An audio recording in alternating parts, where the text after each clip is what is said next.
Agus Sugiharto menjadi sosok wasit yang disorot publik saat memimpin pertandingan sepak bola babak perempat final antara tuan rumah Aceh dengan Sulawesi Tengah pada Sabtu malam lalu. Wasit berlisensi A nasional ini menjadi korban pemukulan pemain Sulawesi Tengah karena dianggap membuat keputusan kontroversial yang merugikan tim Sulawesi Tengah. Wasit Eko Agus Sugiharto mengeluarkan 3 kartu merah untuk pemain Sulawesi Tengah dan memberikan 2 hadiah penalti pada masa injury time kepada tim tuan rumah.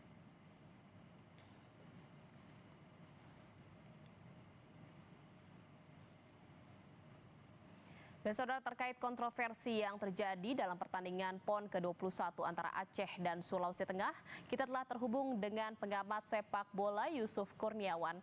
Selamat malam Bung Yuke, terima kasih atas waktunya. Apa kabar? Ya, kabar baik Jian, selamat malam.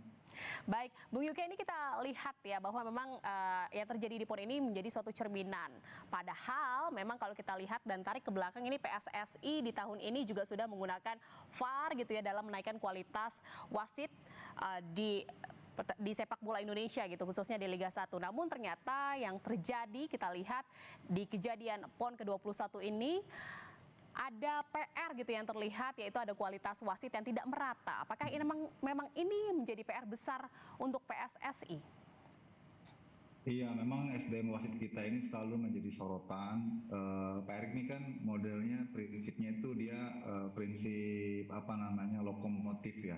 Kalau kereta tuh dia tarik kepalanya dulu gitu, baru belakangnya ngikut.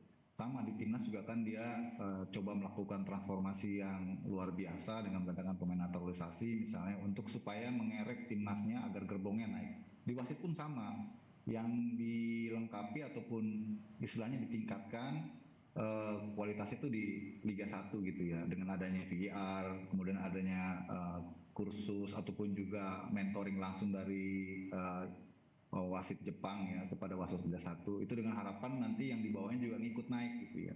Tapi fenomena yang ada di PON ini sebenarnya sudah lama terjadi, di mana banyaknya dugaan-dugaan kecurangan, keberpihakan wasit itu bukan baru sekarang ya. Dulu juga aroma-aroma itu sudah tercium sebenarnya, cuman baru kali ini meledaknya gitu ya, karena sekarang kan eranya media sosial, semua bisa nonton, apalagi nih live streaming. Jadi kelihatan sekali praktek-praktek itu. Jadi sebenarnya ini bukan hal yang baru, cuma kemarin memang itu seperti puncaknya gitu loh. Karenanya saya kira ini menjadi salah satu momentum untuk PSSI.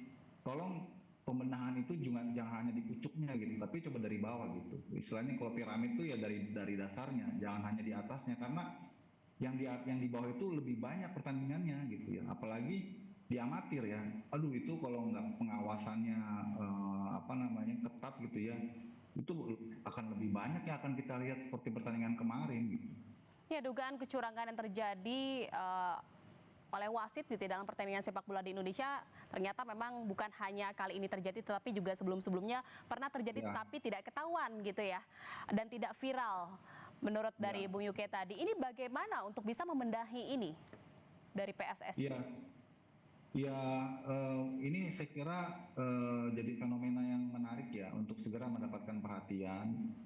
Bersyukur saya kira, quote on quote ya, bukan bersyukur karena kemarin terjadi peristiwa seperti itu, tapi kita bisa melihat dengan cara yang sangat telanjang betapa banyak pekerjaan rumah di bawah itu, di grassroots itu, yang harus dikerjakan secara paralel ya. Jadi jangan cuma yang di atas aja yang diberesin kualitasnya, tapi juga di bawah. Bagaimana caranya? Tentu ini kan masuknya dalam direktorat development ya, ataupun SDM dari PSSI sendiri. Nah, itu yang harus saya kira mentoring dari wasit-wasit di pusat itu harus banyak memberikan edukasi, mungkin lewat seminar, lewat kursus dan seterusnya secara masif ke daerah-daerah gitu. Karena jangan sampai sepertinya kelihatannya baik-baik saja di atas dengan adanya VAR dan kualitas wasit Liga 1 yang di-upgrade gitu ya. Sementara yang di bawahnya nggak diperhatikan, kagak nggak dinaikin gitu ya levelnya gitu ya. Itu artinya memang coaching terhadap wasit ini harus merata gitu ya di antara beberapa lapisan wasit. Betul. Jadi gini, wasit itu kan ada 3 layer ya. Layer pertama itu namanya itu C3, C2, C1. Itu C3 tuh biasa yang mimpin atau yang baru belajar jadi wasit. Mimpinnya di tingkat kota atau tingkat kabupaten gitu ya. Ntar naik lagi ke C2 itu bisa tingkat provinsi gitu ya, tingkat nasional. Sorry, C3, C2, C1. C1 tuh C1 nasional. C1 nasional tuh ada yang C1 grade C, C1 grade B, C1 grade A. Nah, untuk grade A itu yang paling atas tuh Liga 1 gitu ya. Nah, sebenarnya kalau mengacu ke profil wasit Eko Agus Sugiharto ini sebenarnya wasit yang levelnya tinggi sebenarnya. Mungkin dia kalau di sini tadi kan sempat disebutkan itu level A gitu ya, bukan A mungkin C1A gitu ya. Jadi level nasional karena dia pada 2022-2023 musim sebelumnya itu dia mimpin Liga 2. Berarti kan tuh mimpin Liga profesional. Jadi wasit ini sebenarnya LOTG-nya istilahnya itu udah hatam lah gitu lah. Nah, Ini kalau kita lihat juga nih, Bung Yuke, kalau di yang fenomena Aceh dengan Sulteng ini kan bukan hanya dari kualitas wasit yang kita soroti, tapi juga adanya dugaan dari permainan wasit ini. Apakah memang ini harus diusut dan kira-kira sanksi apa yang harus diberikan? Iya, tadi seperti saya katakan karena profil wasit Eko Agus ini termasuk wasit yang level atas karena dia pernah mimpin Liga 2 di musim 2022-2023. Artinya secara pemahaman peraturan dan sebagainya dia ini termasuk yang udah hatam. Jadi memang dugaannya lebih karena match fixing ya. Maksudnya seolah-olah gitu ya. Nanti mungkin bisa ditelusuri. Karena kalau kita lihat saya sempat nonton ini karena begitu viral saya nonton lagi tuh sampai 2 jam lebih ya. Memang keputusan-keputusannya itu keputusan yang mungkin kalau orang awam aja itu terheran-heran gitu ya. Kok berani gitu ya di saat ini kita sedang meningkatkan SDM wasit ya. Dia berani-beraninya gitu membuat keputusan-keputusan kontroversial. Saya kira ini harus diselidiki bukan cuma dari si wasit yang memimpin di tengah tapi seluruh perangkatnya gitu. Karena kan kalau misalnya ini memang misalnya gitu ya dugaannya match fixing, dia nggak mungkin sendirian itu pasti akan ada di belakangnya ataupun yang melindungi ataupun yang mengarahkan dan seterusnya gitu ya. Ini yang saya kira harus diberantas kalau memang ini benar-benar terjadi ya. Karena kalau dari lihat kasat mata gitu ya, kasat mata awam, memang banyak kontroversi-kontroversi keputusan yang diambil secara apa ya, secara telanjang gitu oleh wasit Eko Agus ini. Kok berani sekali dia mengambil keputusan-keputusan yang sangat kontroversial gitu. Dan itu Kalau dari pandangan Bung Yuke ini kira-kira apa yang menjadi faktor sehingga wasit Eko ini bisa berani sekali gitu mengambil keputusan-keputusan yang kontroversial? ya tadi saya katakan dia nggak sendirian, pasti tentu harus diselidiki secara menyeluruh ya. Kan ada pengawas wasit atau istilahnya ada penilai wasit. Kemudian ada fourth official atau wasit keempat, ada asisten wasit. Jadi semuanya itu harus dipanggil, harus ditanyakan lah, diselidiki lah.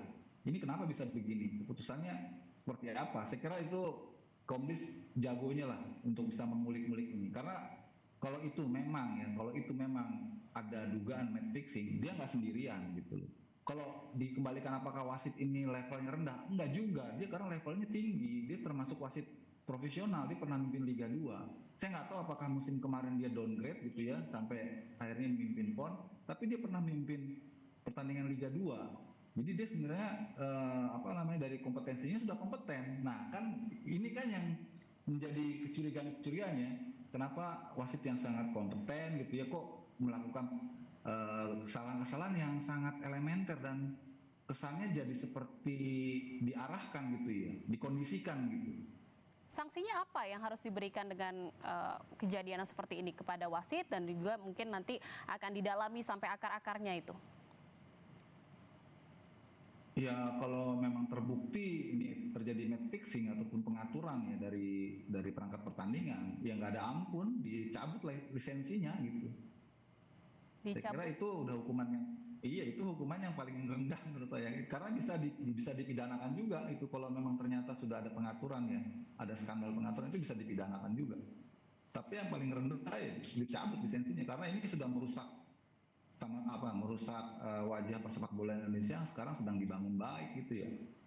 Tapi ya tentu bukan cuma wasit ya, pemain pun saya kira juga patut diberikan sanksi tegas. Meski memang pertandingan menjadi ricuh karena dipicu oleh kepemimpinan wasit, tapi pemukulan, kekerasan yang dilakukan pemain kepada wasit juga tidak bisa dibenarkan, apalagi ini pemain muda gitu ya.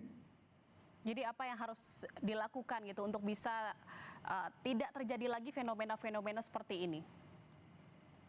Ya tentu ini harus dijadikan momentum oleh federasi, oleh PSSI untuk lebih perhatian lagi kepada pembinaan wasit di bawah. Harus dibuat istilahnya ya apa ya kayak development referee yang lebih apa ya lebih baik lah ya, berjenjang, bertingkat, selektif gitu ya, kualitatif gitu ya, harus dikontrol penugasannya, terus evaluasinya berjenjang dari tingkat kabupaten, kota, provinsi sampai kemudian nasional dan di tingkat profesional. Itu harus terus dilakukan secara berkesinambungan ya, enggak.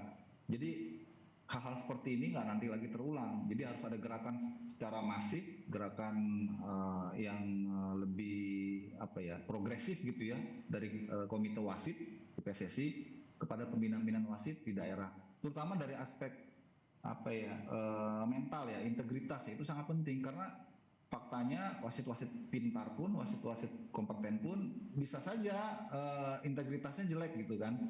Dia diiming-imingi sesuatu gitu hingga dia harus mengorbankan apa namanya karirnya misalnya gitu. Itu kan kembali kepada manusianya ya. Bagaimana ini juga menjadi sorotan dan harus jadi perhatian juga bagi komite wasit di PSSI gitu. Gimana caranya untuk memerangi hal ini. Jadi saya kira nggak bisa hanya wasit aja, tapi juga dari Keseluruhan.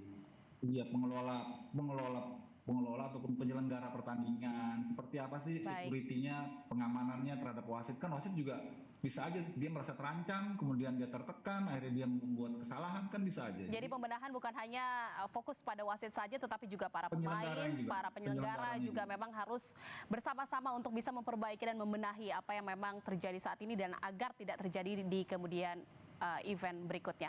Terima kasih Iya, betul. atas pembahasannya, pengamat sepak bola Yusuf Kurniawan, Bung Yuke. Terima kasih, selamat Ya. malam, sehat selalu. Selamat malam, ya selamat malam.